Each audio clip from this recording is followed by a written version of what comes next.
Just verbally, those of Hibbert Olson. I'm supporting Jan Schreiner for Marina Coast Water District, Ed Mitchell for Supervisor, Jason Campbell for Seaside Councilperson, Bruce Delgado for Mayor of Marina, Eric Peterson for Salinas City Council, and Presser for Airport Board.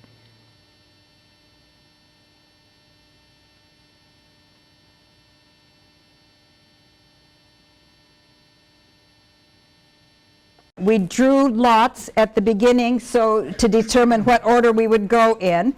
Again, the order of speaking was established before we sat down. The order will alternate thereafter to assure that the same person doesn't always go first. The one who speaks first at the opening will speak last at the closing. Each candidate will then have 1 minute for a closing statement. The candidate who went first to open will go last to close. Time to get started. Mr. Barrett will go first. Thank you very much. My name is Timothy Barrett, and I'm proud to be here to announce my candidacy for the governorship of California. Sorry, let me take that back a couple of steps. Actually, I'm running to represent the neighborhoods and to secure a place in Monterey's future for working families and seniors. My key issues include supporting working families and seniors, maintaining infrastructure and services, prioritizing water supply solutions, and putting businesses back into empty storefronts by incentivizing investment in our local community and building pathways to entrepreneurships for residents with vision and drive. I'm endorsed by the Monterey County Democrats, Monterey Bay Central Labor Council, Progressive Democrats of Monterey County, Green Party of Monterey County, Jane Parker, Monterey County Supervisor, Alan Hoppe, sitting city council member, Sharon Dwight of the New Monterey Association. I was born into a family business that stood the test of time for nearly 70 years. I understand the systems of business and pressures to perform on small business owners. I understand that business people expect to be able to make decisions and carry out direct action to accomplish those goals. Conversely, I have experience in education. I've had a career there, and that was an education in and of itself in how to work in groups of people. Working in education taught me how to work across ideological lines, and it helped me improve my skills at interpersonal skills to be successful in group work and committee work. I want to see Monterey be a city that's capable of regenerating itself in terms of working families with children and our local economy. Because of this, I'm asking you to consider voting for me for Monterey City Council. Thank you. Thank you. Ms. Selfridge. Hi, I'm Nancy Selfridge. I've been on the Monterey City Council for the past 8 years. I'd like to thank the League of Women Voters and the New Monterey Neighborhood Association for having us here. I have 4 adult children and 6 grandchildren. I am a retired school teacher working in the elementary schools on many of the schools from Fort Ord to Marina to back to Monterey. I believe in volunteerism. I think it's very important in our community. I'm past chair of the Adobe Tour and also Christmas in the Adobes. I believe in fiscal responsibility for our city, positive leadership, community input, and especially protection of our cultural resources. Very much. Thank you all for coming, and thank you again for the Neighborhood Association to sponsor this and put the work in. And I thank you for the rotation of the questions. It's very, very rewarding to see the questions come from the field. I'm going to read a prepared statement that I prepared for KSBW that some of you might not see, and I think it contains most of what I want to say in a timely manner. But once again, thank you. I'm asking for your vote for this Monterey election. I have been married for 41 years to my beautiful wife, Sharon, and we're proud to have raised both of our children here. For 34 years, I was a police officer, retired as a police commander in 2011, and probably 26 of those years was at Monterey PD. My experiences include teaching, owning a retail business, and years of serving this community. I also owned a part-time, working while I was a police officer, I had a retail business. It was actually called Sharp Corners, where I sold memorabilia and sports cards. Now, as a leadership training educator, I bring a needed experience to our council in a transition. Like you, I want to preserve our financial security while maintaining our hometown feel. I'm honored that Monterey's current and former mayors, Chuck Della Sala, have endorsed me, as well as former Mayor Dan Albert has endorsed my campaign. My vision for Monterey is to streamline confusing and sometimes cumbersome city processes. We need a renewed focus on neighborhood quality, fixing our streets, and cleaning up downtown while preserving our historical presence. I look forward to the opportunity to work with the new mayor and all of the council members coming in. And throughout my life, I have learned through business, through my government job, as well as being a father, a grandfather, and a husband, to be flexible and adaptable. And I'm able to work with any of the council members, and I can also work with any of the any of the three that sit up here. I've grown to know them through Thank debate. you, Mr. Reed. Thanks. I too would like to thank everybody for coming here today, because I am very pleased to announce that I am running, the very first candidate to be announcing running for the President of the United States. I'm enough. Oh, the governor. Yep. So thank you all for coming, and thank the League and the New Monterey Neighborhood Association. I greatly appreciate having the opportunity to come and speak with all of you. I'm Hudson Reed. I was born at the Community Hospital of the Monterey Peninsula in 1967. The reason why I'm running is because I'm passionate about the city of Monterey and the quality of life that we have here in the city of Monterey. I am a third-generation city of Monterey resident, a fourth-generation Peninsula resident. Both my parents graduated from Monterey High School in 1955. My background is I grew up here. I also worked at the summer camp for the city of Monterey. I was a recreation leader at Camp Kinsavi. Both my parents ran the summer camp as well for the city of Monterey. My wife now runs the summer camp for the city of Monterey and touches many, many children's lives. I am an attorney downtown Monterey. I'm a business and transactional attorney. That is my background, and that's what I bring to the city council, or I will bring to the city council. There are three issues that are critical to this year: water, infrastructure, and this election. This is a critical election this year. There is a possibility that this city will turn into a national social agenda, which is not what the business of the city of Monterey is. The city of Monterey is providing fire, police, and basic services to its citizens, including the world's best library and all the other services that we have come to love, like a great recreation department. I greatly appreciate you considering my vote this year. Thank you. Thank you. All right, Ms. Selfridge, you start with the first question. And why are you running for this position?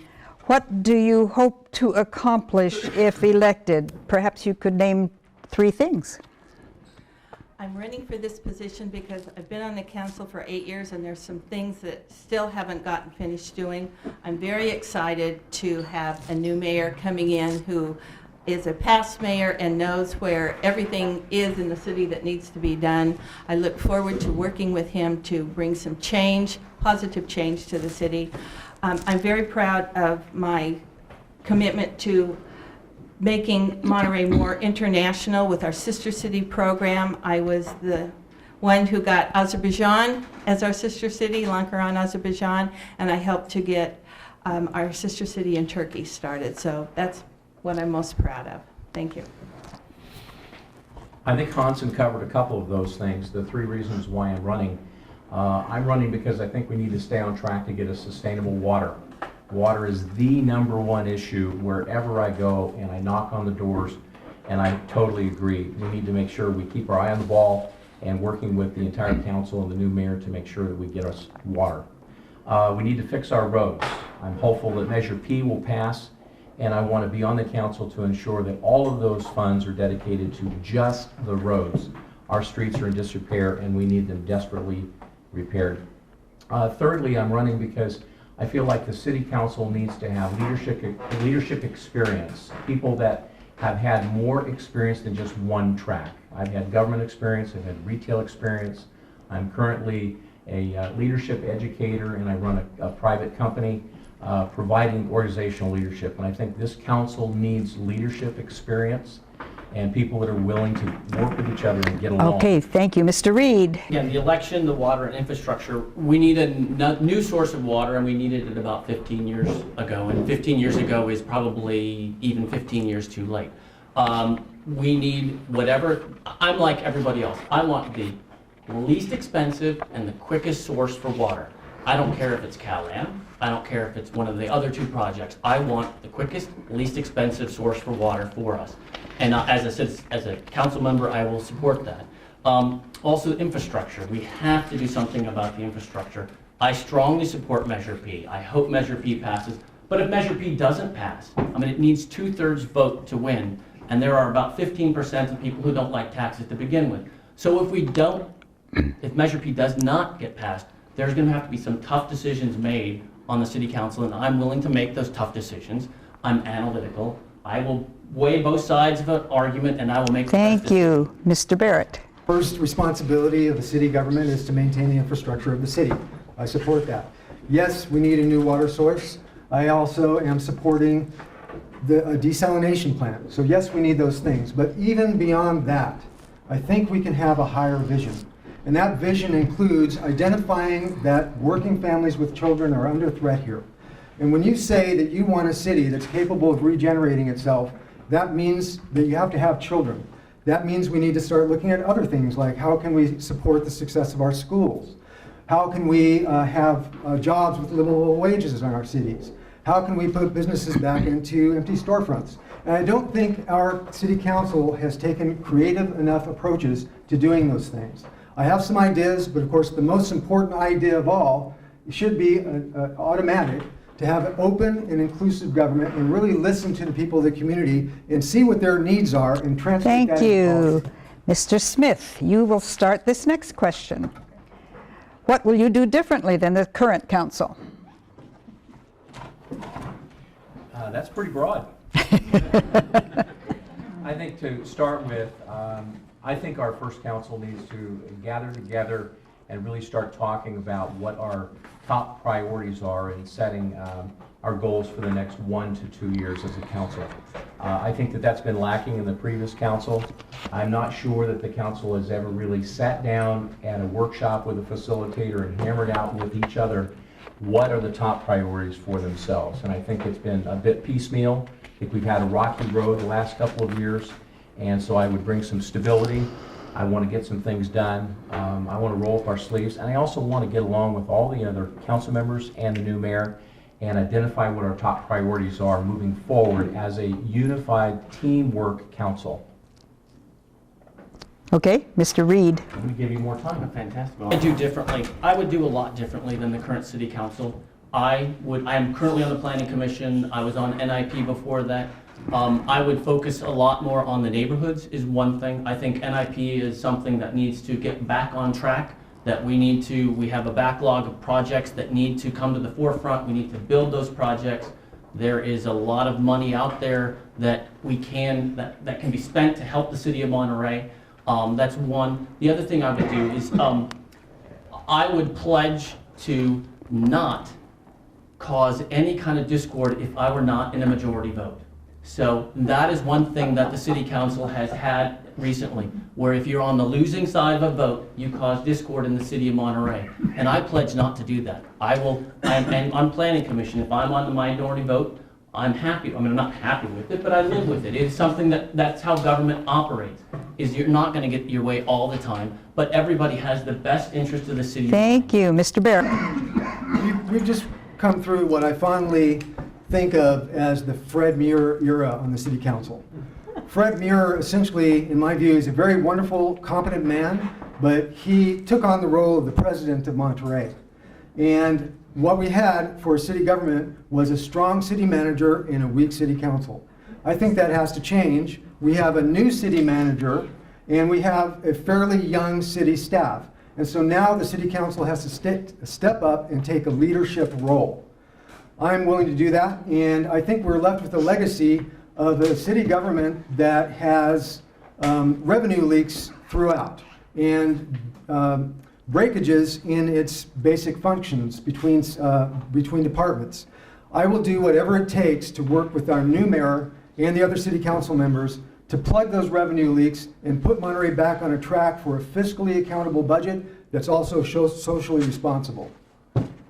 Thank you. Mr. Reed, you start with this next question. Oh, I'm sorry. I crossed your name off. Didn't you talk? Sorry. Well, because I've already been on the city council and I'm hearing what we haven't done, but I do know that we have some weaknesses in our city, and one of them I think is customer service. We need to promote customer service. We need to be open through lunch hours when most residents have time to come in that are working. We need to have longer hours for the library, and we need to support local business more. I also would like to, I agree with the NIP comment. We have $8 million backlog in our NIP projects. We need to push to get those through. And I feel that we need to take a strong look at our city salaries. We are not sustainable the way we're going. Some of our salaries are more than what is made through the entire state. So we need to look carefully at our salaries. Thank you. Mr. Reed. What practical proposals do you support for addressing homeless issues, including lack of housing opportunities and safe parking? And talk about the sit-lie law in relation to that also. Oh, well, in 60 seconds? As much as you can. Well, let me hit the homeless issue. The homeless issue is a huge issue. If you've been downtown, walked downtown, any point in time during the day, it's a massive issue. People are uncomfortable being downtown. Those are not the homeless people they are the travelers. They choose to be homeless, and they are the ones causing the problems. And we need to do something about that. I don't have all the answers. I think redevelopment or the development of downtown, getting more regular people downtown will help cause the travelers not to want to be downtown, because there will be more people downtown. If I'm an individual, perfect example was when Clyde and I were out having a meeting, and we were walking away, and Clyde basically got assaulted by one of the travelers. That was one of the most amazing things I've ever been involved with. We have to do something about them. I do not have the answers, but I think redevelopment or development of downtown will help. I think that is a good. Here we go. You have to utter a word before I press this. So I can stop. All right. So I think we need to make a distinction between being poor and homeless and criminal activity. Okay, we have laws against criminal activity. So then why aren't those laws being enforced? And it really comes down to we are understaffed in our police force. We're 10 people down in our police force. And I will work to make sure that we are able to put our police force back up to full strength. And that goes back to our city budget. It's because we have revenue leaks throughout the city budget that we're not able to support a full strength police force. I have also been part of a delegation that proposed an ambassador program. And that ambassador program would serve as a neighborhood watch for the downtown, but also as a welcoming guest services to people who actually are coming to visit our town. And so I would support bringing the police force back up to strength so that we could have more community action team units serving our community in combination Thank you, with an ambassador Ms. program. Selfridge. I was challenged last week to go spend some time at the Transit Plaza. So I made 4 trips down there and spent about 2 hours at the Transit Plaza. What I've learned is there are so many mental issues that we are not addressing at all. And sometimes these mental issues then lead to addiction and also alcoholism. So I feel we need to look strongly at where we're putting our money and resources into the mental issues that we have in the city and maybe redirect some of our money. I did not vote for this sit and lie the first time because I felt the city had not done anything to address the problem. The second time it comes around, we, the city, had tried all of our bag of tricks and it was not working. So I felt we needed to give the sit and lie a try. It is not for homeless people. It is for the people that are causing the trouble and the problems in the downtown area, the Cannery Row area, Fisherman's Wharf, and the Transit Plaza. The prior law enforcement executive, this really has been frustrating for me to watch. I think that the city council has failed to act on specific strategies. They've tried tricks, but I would like to try specific strategies. And I would hold the police chief and the city manager accountable to come up with some of these strategies, which should have included early on. And I'm talking 3 and 4 years ago when we started to see the outcome of a greater number of traveling folks coming here. We need to partner with places that are nonprofits like Intrum. We need to partner with CHOMP. CHOMP provides the only mental health services that are here, and we need to expand those services. The city needs to expand the downtown presence of law and order. We have a sit and lie ordinance that we now need to have some people appropriately, respectfully enforce it when it needs to Thank be you. enforced. All right. Not really enough time. Our next question, we start with Mr. Barrett. And what do you envision for neighborhoods in Monterey? The first thing I envision is for our city government to listen to the proposals that our neighborhoods bring forward. And not just actually listen, but take note and then be responsive. And I note the challenges that our neighborhoods have been having in getting their proposals and their needs met in terms of the new district-specific plans. And I point to the North Fremont plan, which the neighborhoods were concerned about the mass of the buildings and the buildings being so close to the private residences that they were overlooking them. Those were basically their pleas for adjustment to that were ignored by the city. And we had Hanson Reed and Nancy Selfridge voting to pass that plan over the objections of the neighborhood. The same holds true here on Lighthouse for the Carl Outzen building. The neighborhood came forward and wanted to make adjustments to that. Nancy. Thank you, Ms. Selfridge. As past president of the Monterey Vista Neighborhood Association, I saw that each neighborhood has lots of different issues, but the one thing they all hold in common is traffic. All of the neighborhoods complain about the speed in which traffic goes through and how they would like traffic calming in their neighborhood. As walking today, I heard many of the people feel that some neighborhoods have parking problems also, some have noise with airplanes going over, and we need to really listen more to what our residents tell us and try to work with each neighborhood to find the problems. A few years ago, views were very important. People would build and take out a view of someone else. So whatever the neighborhood issue is, we need to listen and work with that neighborhood individually and also commonly to their problem. What do you envision for the neighborhoods in Monterey? I think that each neighborhood throughout the city of Monterey is very unique.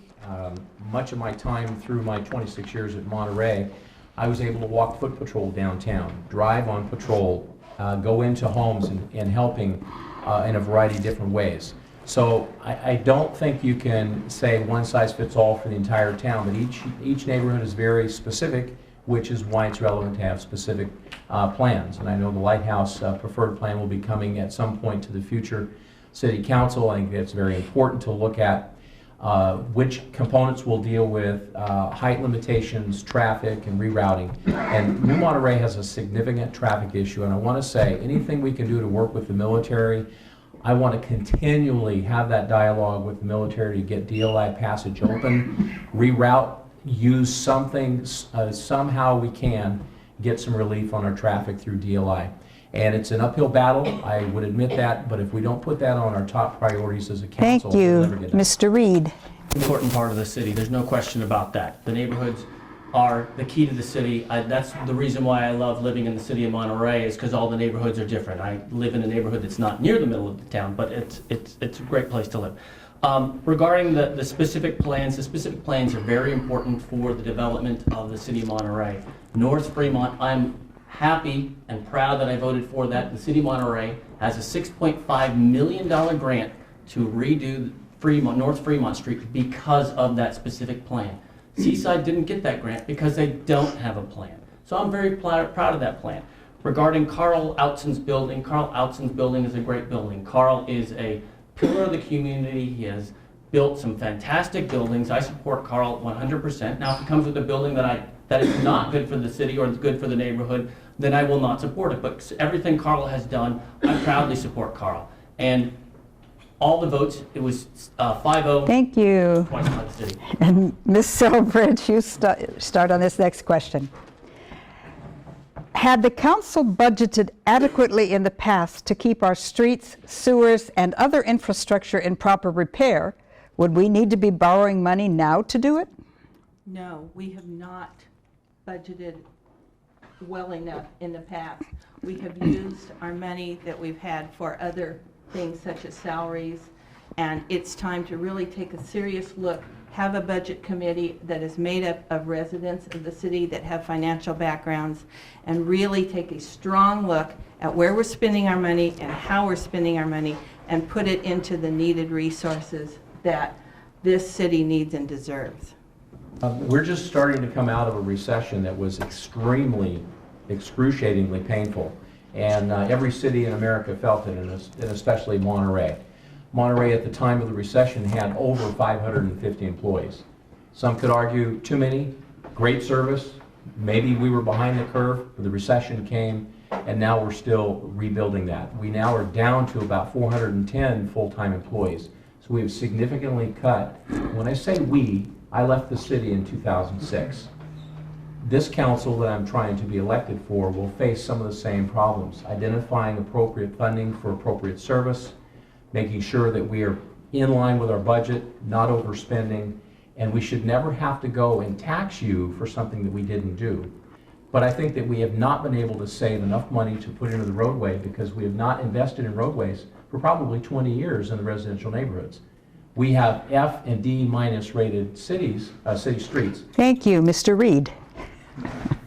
So, in a perfect world, the city should have been covering for infrastructure for decades. I mean, that should have been, it should have been saving money to cover streets. We should be living within our means. Luckily, we do have a city that has a great financial resources. We have a lot of tourism who comes in, a lot of TOT that's paid. Also, I would also say in terms of infrastructure, the NIP has been putting a lot of money into infrastructure. It hasn't been as public as some of the other big projects, but NIP has done a lot of infrastructure. We've done streets in New Monterey, we've done sewers, we've done all parks. So the money that has would normally go towards other infrastructure, NIP has been taken care of. So I greatly appreciate that. We need Measure P because we need this injection of cash quickly to get to a point where we actually can make tough decisions in our budget, where we're going to spend this money, where we're not. Thank you, Mr. I support Measure P, but I don't support, and I'm not happy about the reasons why we need Measure P. We need Measure P because we can pay now later, so we can pay now so we can save money later. If we wait, there'll be further deterioration and it will cost us more. But we've had rampant mismanagement of our city budget. Our pay scales are imbalanced and we have revenue links and inefficiencies that need to be addressed. Just for example, the citizens of the city of Seaside are up in arms because their city manager is compensated $180,000 a year. Well, in the city of Monterey, the director, the manager of just the sports center has a comparable salary.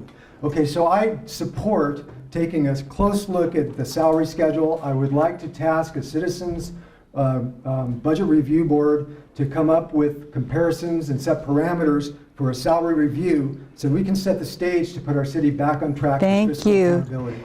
Mr. Smith, you start for this next question. Have you studied the city's finances? What city investments would you re-examine and change? And would you please address socially responsible investing? Okay, that's a great question. So, hi, Dorothy. The social part of it, I would say that I don't think that we've done enough to identify local nonprofits that we can partner with so that we can get some of the additional services that we need. In terms of the broad investment piece of our portfolio, of our reserve, quite honestly, I'm not sure all of the investments, where they're at, whether they're aligned in social causes, but I can say that I think that we have gone conservative from my memory back about 2 years ago, participating in some of the financial hearings where their investment portfolios go. I think that they've taken a very careful look and not to go to South America and some of the third world countries.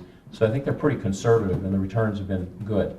Locally, part of our budget, $108 million of our budget, I think we could find room to grow that to local nonprofits to solve some of our local problems. Mainly Thank mental illness you. and alcoholism. Apologize to him. No, it's okay.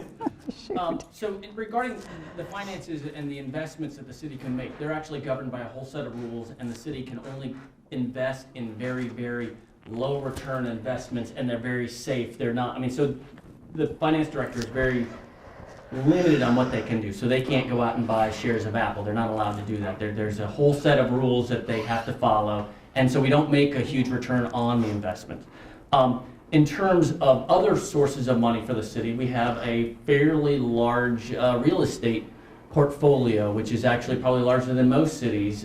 We have a wharf and things like that. We need to bring those leases up to current market value.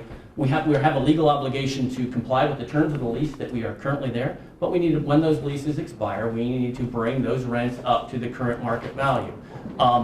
In terms of social responsibility for investing, I would like to see the city spend more money with local businesses, so hire local real estate people. Thank you. hire Local.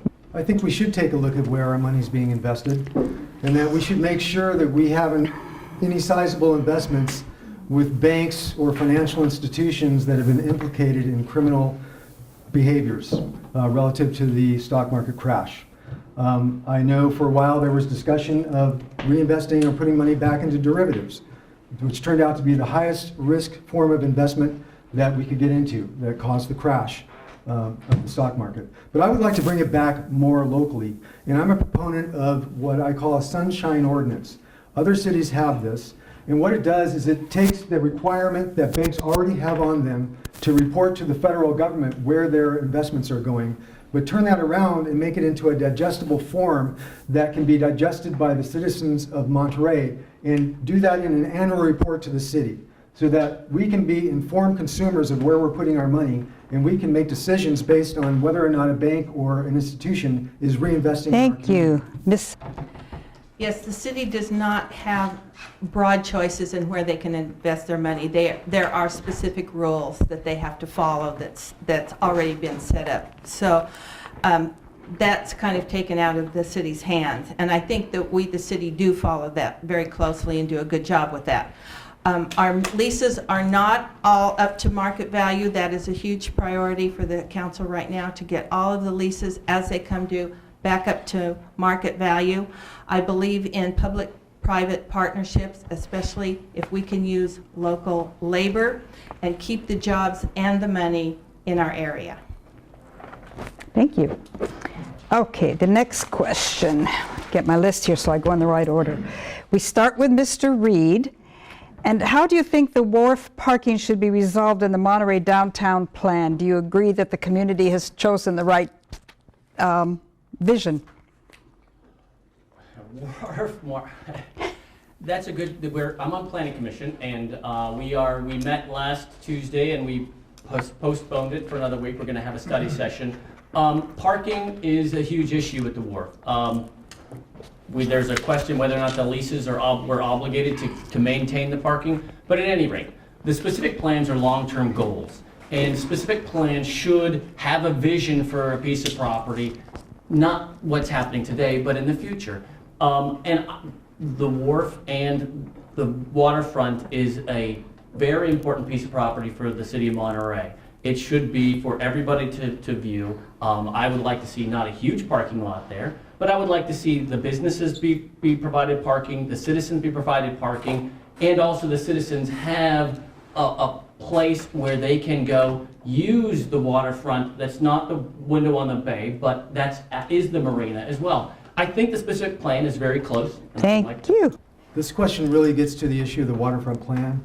And when I think about the waterfront plan, I'm thinking of three things: due process of hearings, green space versus parking versus a working wharf, and the window on the bay. And I think what we need to do, the plan is not set in stone yet, but what we need to do is let the process take place. There have been many meetings, and so far, most of the community input has been for green space. One of the issues is that something like 200 parking spaces will be transformed into community open space. There was a parking study that said that for most of the time, that parking lot is underutilized. And if that's true, then maybe we should be creating something else there so people will actually have another reason to use that area. In the past, one of my opponents said that we already have a window on the bay. Well, I don't think we should just have one window on the bay. The bay is our greatest natural resource, and having more accessible, widely accessible bay will benefit Thank us all. you. Ms. The waterfront master plan started many, many years ago and has been put on hold and brought back and put on hold again, and now it's brought back to the forefront. I do not feel we should put a parking lot, storied parking lot on our waterfront. I think that's the wrong thing to do. When you go down to the wharf in the summertime, it is packed. There are no places. We haven't figured out where to put the people because they can't find our parking garages. So we need to do a better job with what parking we have now, utilize what parking we have now, and not build a storied parking lot on the wharf. Quickly to the waterfront master plan, parking is only a small part of it, although it seems to be the most important part right now. So I'm in favor of beautifying the parking lot and maximizing the space, but not compromising the business locations that need the parking to bring people in from out of the area to allow them to go spend their money that we as residents can reap the benefits of the tax dollars so that they can pay for our parks and everything else. But I think that the purpose of the waterfront master plan is to really look broadly down the road and look at how we sustain the fishing access, do something with Wharf 2, access off of Del Monte, make it an easier place to get into, safer for pedestrians getting across Del Monte. I'm not in favor of bringing more traffic into the middle of the parking lot. I'm in favor of safer access for pedestrians, beautification, and maximizing the parking lot that we have and not taking it away that's detriment to the business locations. But I think that we need more access Thank and more you. information from the public. Next question, we start with Mr. Barrett. How will you make it safer to bicycle in Monterey? Well, number one, I don't know about safer, maybe more convenient. I would like to see more bike racks. Number two, and I think it would make it much safer, is if we were to start to envision better circulation for bicycles, and that might include tributary bike paths, routes to get from the neighborhoods down to the main bike path, thereby maximizing the infrastructure that already exists and giving people safe passage down to that main artery bike path, and then also giving people that are on the bike path better safe passage up to the business districts. And I think that that would be a great way to incentivize alternative transportation and to bring people closer to the business districts. Make bicycling safer for our bicyclers and our pedestrians by Monterey on the Move. I also feel that we need to look closely at the recreation trail, and maybe we at least need better signage for pedestrians and people that bicycle, but maybe we need to have an area that's separated. Maybe we need to have an area where people on bicycles, where it's very congested, walk their bike through there. We need to look at the rec trail safety for both the bicyclers and pedestrians. We have a very busy town. We have a recreational trail that if you can get to it and then get there and ride, both towards Pacific Grove or towards Castroville if you choose, I think that's probably the safest place to ride. You don't want to be on Lighthouse with 43,000 cars every day. But I think as we advance our city and improve our corners with handicap access and improve the curbs and gutters and access points, that actually improves the bicycle mode of transportation, because bicyclists can now ride on a sidewalk legally.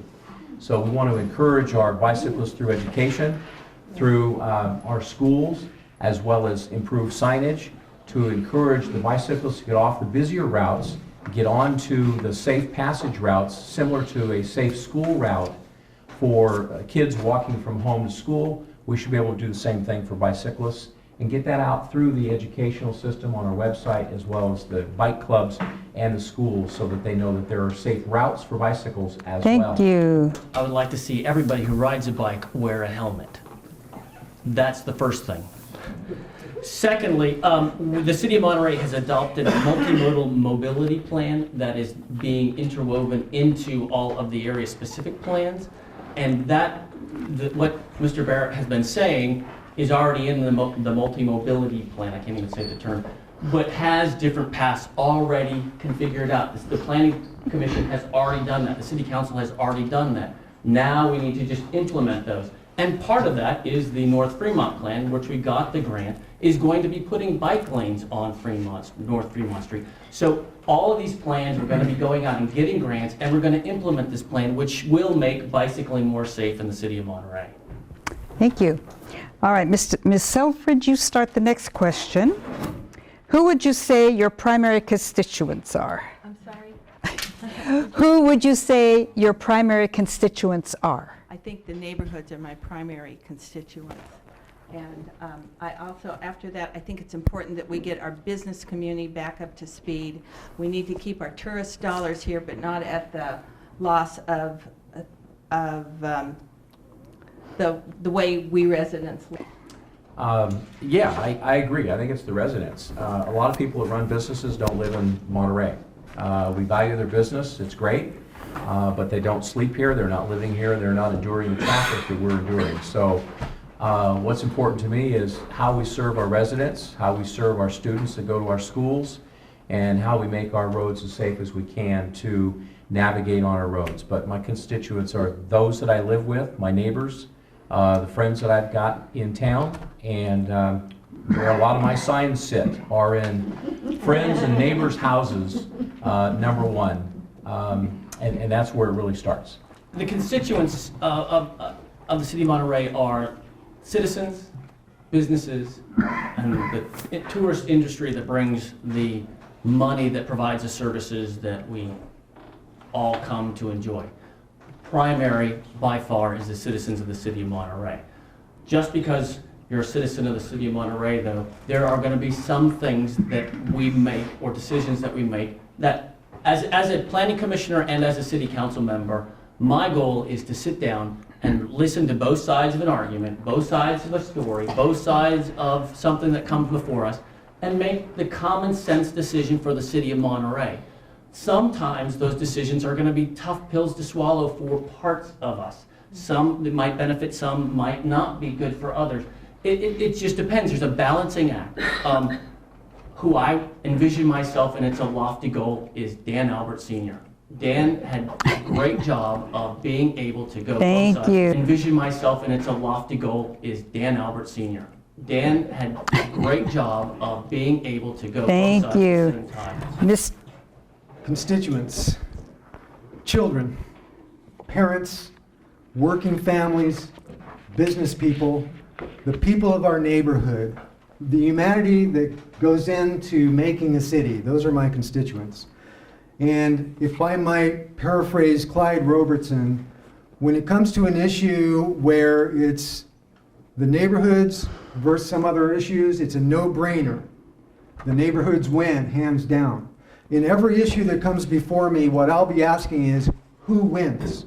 And if the answer is the citizens of the City of Monterey are among the winner's circle, then it's a go-ahead. But if it looks like the citizens of Monterey are not among the winners, then I'm going to resist whatever that is or work to change it.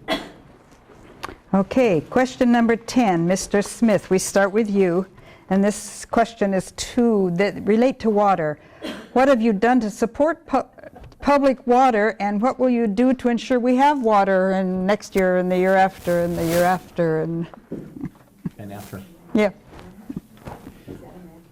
Yeah, magic wand. Well, number one, I voted for Measure O as a no, because I did not want to waste any more money on any more studies. I'm in favor of the least expensive water we can get. You asked me what have I done for it. I have gone to multiple meetings. I've watched all of the displays on TV where I can get access to the information, tracking the information, watching it. And I've lived here my entire life, and I've watched the problem with water. I've conserved my own yard. I've changed the landscaping patterns. I've done everything like you have done as well, and sacrificed along with you paying high bills.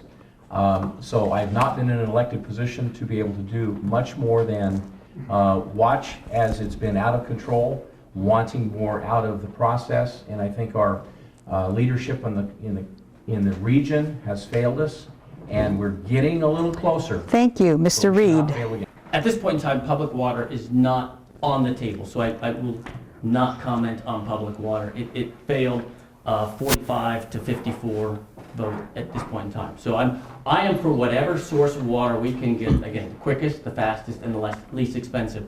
I, like everybody else, do not like high water bills. I want to pay the least amount possible.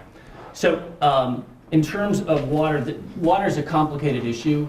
I think it needs to have at least 3 different prongs. There needs to be desal, there needs to be groundwater replenishment from the sewer water, and I think we also need to think about reclamation. You know, we have a lot of rain that comes down. How can we capture that rain? What can we do to get that water that just goes down the sewer drain, the stormwater drains and into the bay? Is there a way to grab that water and use it some way? I don't know. I don't know if there is, but it seems to me that that's something that we should really seriously look at. Is there a So the question begins with, what have I done to support public water? I was a proponent for Measure O. I believe that water should be managed as a resource for the community good rather than something for which to make a profit. What I saw when I looked at Measure O was that a lot of our economic vitality is being sent out of our community to deliver us a basic resource that we could be capturing that revenue here. And that's why I voted yes and supported Measure O. In terms of assuring a sustainable water supply, you know, I think we need to really look at the degradation that we've inflicted on our area in the water tables and the saltwater intrusion and the nitrate pollution over in the Salinas side and the devastation we've wreaked on the Carmel River. We need a new water source. I'm a supporter of desalination. And we have whether or not it's public or not is a no, we don't need to discuss it because there's a county law saying that desalination has to be public. Ms. I strongly support public water. I feel that water is something that's a necessity. You don't have a choice. Everyone needs water. When you go shopping, you can choose the store you want to. Water's different. We need to get it here. 80% of the country has public water. We don't. We pay the most expensive water in the world if the desal is owned by Cal-Am. I've been asking why we're studying slant wells for 3 years when slant wells are only working for gas and oil overseas. The EIR from Santa Cruz said slant wells will not work. Dana Point slant wells are not working. Why are we going to study them for 3 years when we need water now? I also am learning about aquatards, which I had never heard of before. The ComMex site does not have an aquatard. I've been told you have to have one for a desal plant. It's real important that we don't do study after study after study and find out it won't work. Thank you. Mr. Reed, you start the next question. AMBAG recently approved projections of a 20% increase in population in the county. Who benefits from an increase in population? Who benefits from an increase in population in the county? I don't think anybody increases from the benefit, like 20% increase in the population in the county. I think that if in fact there's going to be an increase in 20% in the population in the county, we need to look at, see where that population is going to grow. I don't anticipate Monterey to be a massive recipient of that 20%. We are a city that is basically landlocked. We don't have a lot of empty houses, empty lots. At any rate, I really don't have a good answer for that question, and I apologize for that. It's an extremely interesting question. I welcome the projection that we may be growing by 20% in the next however length of time that you stated, because in the past, from my research, I've seen that that's not been the case. In Monterey County typically has increased, our population has moved at the same rate up or down as the state of California in general. But 10 years prior to last year, our population precipitously declined. And to me, that means we're losing the energy and the vitality of our area. So if we're going to see an influx of people, I think it's a benefit to us all if we manage it right. And that means that we have to really consider how we're going to be utilizing in building out our new frontier, which is our multi-use developments. And is there going to be affordable housing? And what we can do now to strengthen our economy so that we can absorb those people without pushing Thank you. ourselves out. Ms. I think that Monterey is pretty much built out now. The only way I can see this growth coming in is through the Fort Ord area or maybe in Marina. I think that we have to figure out if we're going to have this influx of population, how we can house them, where we can house them, and make mixed use available. So we do need to go up, but how high? We can't destroy our city by having height come in to the city and ruin what we have. We have to keep Monterey a very... I agree with the other speakers tonight. I think most of the growth is going to be North County, Salinas, Marina. But the impacts come... Uh-oh. You okay? Yeah, I'm fine. Okay. I think that the negative impacts have a tendency to drift over and affect us somewhat if we're offering the jobs and we get more traffic from it. But 20% of 30,000 people is, 2,000 people. And our city has shrunk. At one time, we were over 30. We're below 30. We're at about 28,000 now. And that got So we do have a small amount of room that are, our apartment dwellers, the few vacant houses. But property-wise, I think we're pretty full. I don't think we have any that many lots that are Maybe I'll available. do this We one. have water and very few lots when we do have water. So I think most of the growth is going to go to Marina and Salinas. But I agree with the other speakers that we have to be positioned to anticipate. We will have some mixed-use development that will bring us a few more Thank you. occupants. Okay, I think we have one more question, and then we will do our wrap-up. So we start with Mr. Barrett. We need one more speaker. No, I No, no. started the question. Oh, And I remember I didn't have a good answer. Oh, good, good, good, good. That's why it was so non-memorable.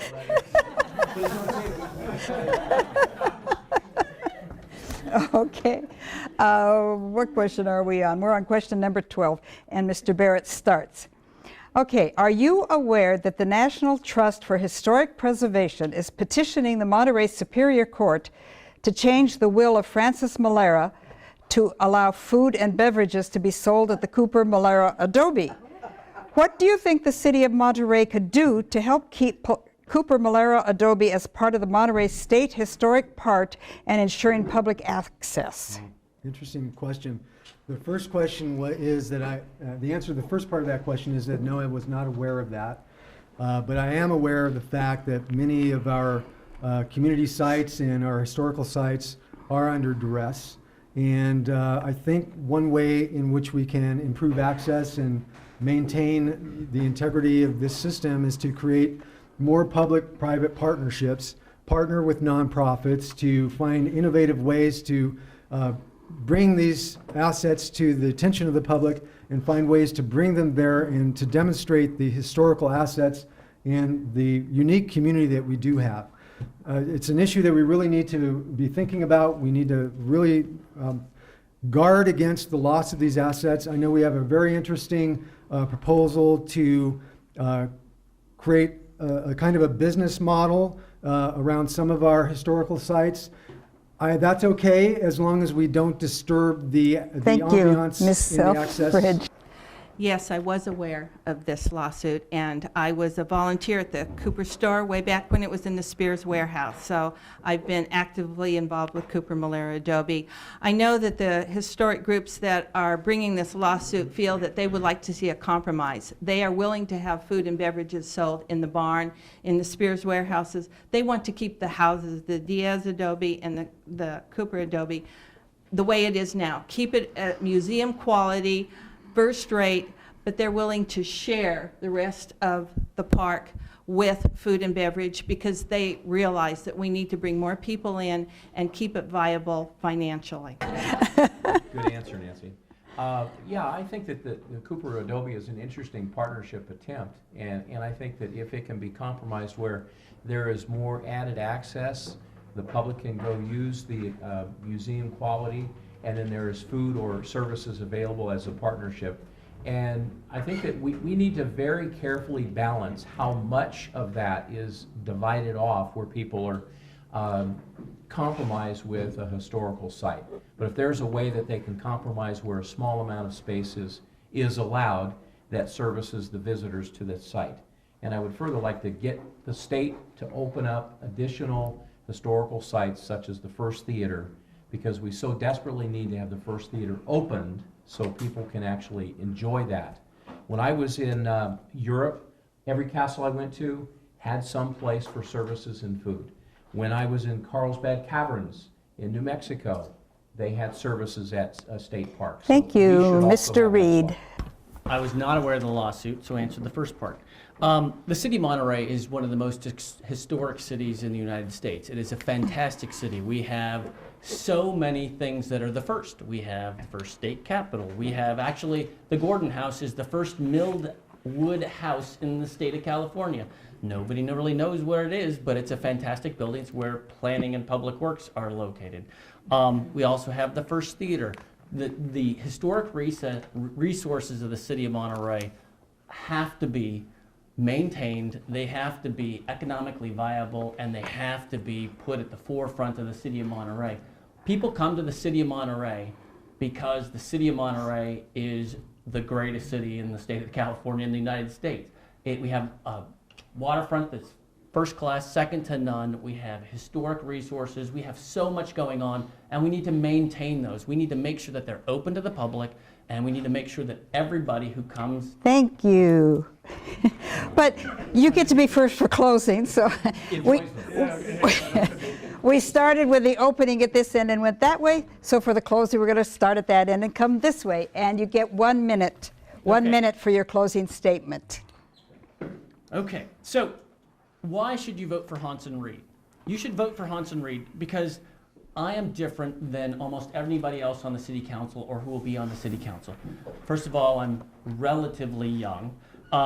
And although I'm young, I'm willing to take on this responsibility. I'm not saying that they're old. I'm relatively young. Right behind me. Yeah, no. I have a full-time job. I have a successful law practice downtown Monterey, but I'm willing to take this on because I love the city of Monterey. I have the ability to see the whole Monterey pine forest and not just one tree. I can see everything and I analyze it. When I go into a meeting, I listen to both sides before I make a decision. Typically, when I go into a meeting, I will have a point of view in mind, but most of the time, that point of view will move depending upon the conversation, the dialogue that happens. As it was said in the previous meeting, we are covered by the Brown Act. The only conversations we can have are in public. Thank you. Much for listening. This has been very interesting, a lot of questions, and why should you vote for me? I'm asking for your vote and your trust, really. This is really about who do you trust here among the four of us. I have not heard too much negative about me at the doors when I'm knocking. I've had a lot of people say, I remember you, you helped me, my neighbors support me, Dan Albert is supporting me, several members of the council are supporting me, and I would encourage you to go to the website to see the other endorsements as well. I care deeply about how Monterey turns out. I care that we are safe, that we are clean, and I want to bring a little bit more pride back to Monterey. I think we've drifted. I think our current council has not given us always the best leadership or the best plan. I think that I can work together with anybody on the council. I'm used to working in high-pressure positions, defining policy and supervising a very large responsibility Thank you, with the city of Monterey. Ms. Thank you. Selfrid. It's been my privilege to serve on the city council these last years, and I will work to keep Monterey a financially sound city with a budget that has input from both residents and local businesses, and I will work to keep Monterey the special place it is to live, work, and play. Real quick recap, I would just like to point out that several of the points that my opponents have made tonight can be read verbatim on my website, and I'd encourage you to go there, electbarrett.org. By running for city council, I'm making a commitment to all of you, and that commitment is to apply on every issue a logical decision-making process that's firmly rooted in an ideology of commitment to the neighborhoods. I'll do my part to make sure that all development projects actually benefit the people that live in the area that's under development. And I've shown that I can do that. I'm the only person to have spoken in favor of the neighborhoods on the North Fremont Plan and the Carl Outzen Plan. I will also do whatever it takes to return our city to a fiscally accountable and socially responsible budget. And for these reasons, and because